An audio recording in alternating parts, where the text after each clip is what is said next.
الرحمن غسل جنابت کے واجبات میں گفتگو جاری تھی۔ آج اس ویڈیو میں تیسرے واجب کے متعلق گفتگو کریں گے۔ آیت اللہ سیستانی میں نہج الصالحین کی پہلی جلد صفحہ 82 پہ لکھتے ہیں کہ غسل جنابت کے دو طریقوں میں سے ایک طریقے سے غسل کرنا ضروری ہے، جیسا کہ پچھلی ویڈیو کے شروع میں بتایا تھا کہ غسل کی دو قسمیں ہیں، ایک غسل ترتیبی، دوسرا غسل التماسی ہے۔ تو پہلے ہم غسل ترتیبی کو بیان کرتے ہیں، کیونکہ اکثر طور پر لوگ غسل ترتیبی ہی انجام دیتے ہیں، مثلا ٹوٹی یا شاور یا ڈول وغیرہ کے ذریعے غسل انجام دیتے ہیں۔ آیت اللہ سیستانی فرماتے ہیں کہ غسل ترتیبی میں احتیاط واجب ہے کہ پہلے انسان پورے سر اور گردن کو دھوئے گا، پھر اس کے بعد باقی بدن کو دھوئے گا، پس اس کا غسل مکمل ہو گیا اور درست ہو گیا۔ لیکن آیت اللہ سیستانی فرماتے ہیں کہ احتیاط اولا یہ ہے کہ سر اور گردن دھونے کے بعد پہلے بدن کے دائیں حصے کو دھو لے، کندھے سے لے کر پاؤں کے تلوے سمیت، پھر اس کے بعد بدن کا بایاں حصہ دھو لے، اسی طرح جس طرح دایاں حصہ دھویا تھا۔ یہاں پر یہ بات بھی کر دینا ضروری ہے کہ اگر کوئی شاور وغیرہ کے ذریعے غسل جنابت انجام دیتا ہے تو آیت اللہ سیستانی اپنے استفتاءات میں اور کتاب توضیح المسائل جامع میں صفحہ 146 مسئلہ نمبر 432 میں لکھتے ہیں کہ اگر انسان کا سر اور بدن شاور کے نیچے ہے اور پانی بھی آ رہا ہے تو احتیاط لازم ہے کہ جس عضو کو غسل کی نیت سے دھونا چاہتا ہے پہلے اس حصے کو پانی سے باہر لے آئے، یعنی سر اور گردن کو پانی سے ہٹا لے۔ اس کے بعد غسل کی نیت سے اپنے سر اور گردن کو پانی کے نیچے لے جائے تو یہ درست ہے۔ ایسا نہیں ہے کہ انسان شاور وغیرہ کے نیچے کھڑا ہے، اپنا بدن دھو رہا ہے اور تو پانی کے نیچے کھڑے کھڑے غسل کی نیت کر لے، تو یہ درست نہیں ہے۔ اسی طرح جب سر اور گردن دھو لیا ہے تو اب چونکہ اس نے باقی بدن کو بھی غسل کی نیت سے دھونا ہے،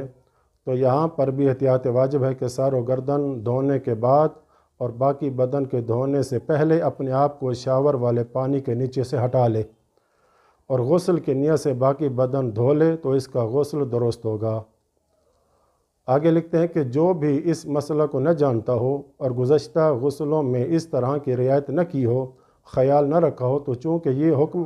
احتیاط واجب کی بنا پر ہے، اس لیے مکلف اس مسئلے میں دوسرے فالعالم مجتہد کی طرف رجوع کر سکتا ہے۔ اور اگر دوسرے مجتہد نے اس نقطہ کی رعایت کو لازم نہیں جانا، مثلا شاور والے پانی کے نیچے سے ہٹنے والے نقطے کو لازم نہیں جانا ہو، تو اس مسئلہ میں دوسرے مجتہد کی تقلید کر لے، تاکہ وہ غسل اس نقطہ کی رعایت کیے بغیر انجام دیا ہے اور اس کے بعد بھی اس طرح انجام دیتا رہے گا، سابقہ اغسال درست شمار ہوں گے۔ خلاصہ یہ کہ شاور کے نیچے سے الگ ہونے والی بات چونکہ احتیاط واجب ہے، تو ایک مقلد دوسرے اس مجتہد کی طرف رجوع کر سکتا ہے کہ جو مجتہد پانی سے جدا ہونے کا قائل نہیں ہے اور ضروری نہیں سمجھتا، تو پھر اس کے غسل پچھلے سارے ٹھیک ہوں گے کہ جن غسلوں میں اس نے شاور کے نیچے سے ہٹنے کی رعایت نہیں کی تھی۔ اگر آیت اللہ سیستانی کے مسئلے پہ باقی رہتا ہے تو پھر مشکل بنے گی، اس کے غسل درست نہیں ہوں گے۔ یہ تھا شاور کے متعلق مسئلہ۔ اس کے بعد لکھتے ہیں کہ اگر کوئی شخص بدن کا تمام یا کچھ حصہ غسل ترتیبی کی نیت سے دھوئے اور دھونے سے پہلے وہ حصہ اگر پانی کے اندر ہو اور پانی کے اندر اس کو حرکت دیے یا بغیر حرکت دیے ہوئے غسل کی نیت کرنا چاہے تو احتیاط واجب کی بنا پر اس کا غسل صحیح شمار نہیں ہوگا۔ ادھر اس مسئلے میں بھی احتیاط واجب کہا ہے آیت اللہ سیستانی نے، لہٰذا دوسرے مجتہد کی طرف رجوع کر سکتے ہیں۔ تو فرماتے ہیں اس بنا پر اگر کوئی حوض یا تالاب کے اندر ہو اور غسل ترتیبی کرنا چاہتا ہو تو احتیاط واجب یہ ہے کہ پانی سے باہر آئے یا کم از کم اس حصے کو جس کا غسل کرنا چاہتا ہو پانی سے باہر نکالے اور اس کے بعد غسل ترتیبی کی نیت سے پانی میں لے جائے۔ توضیح المسائل جامع مسئلہ نمبر 431 میں لکھتے ہیں کہ غسل ترتیبی پانی میں غوطہ لگانے سے بھی انجام پا سکتا ہے۔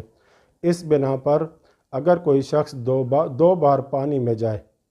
ایک بار سر اور گردن کی نیت سے جائے اور دوسری مرتبہ بدن کی نیت سے پانی میں جائے تو اس کا غسل صحیح ہے۔ اگرچہ احتیاط مستحب ہے کہ 3 بار پانی میں داخل ہو، ایک مرتبہ سر و گردن کی نیت سے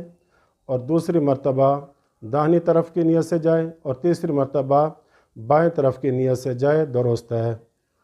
یہ تھا غسل جنابت ترتیبی کرنے کا طریقہ۔ مزید اس کے واجبات کے بارے میں اگلی ویڈیو میں بیان کریں گے انشاءاللہ تعالی۔ وصلی اللہ علی محمد و اہل بیتہ الطاہرین۔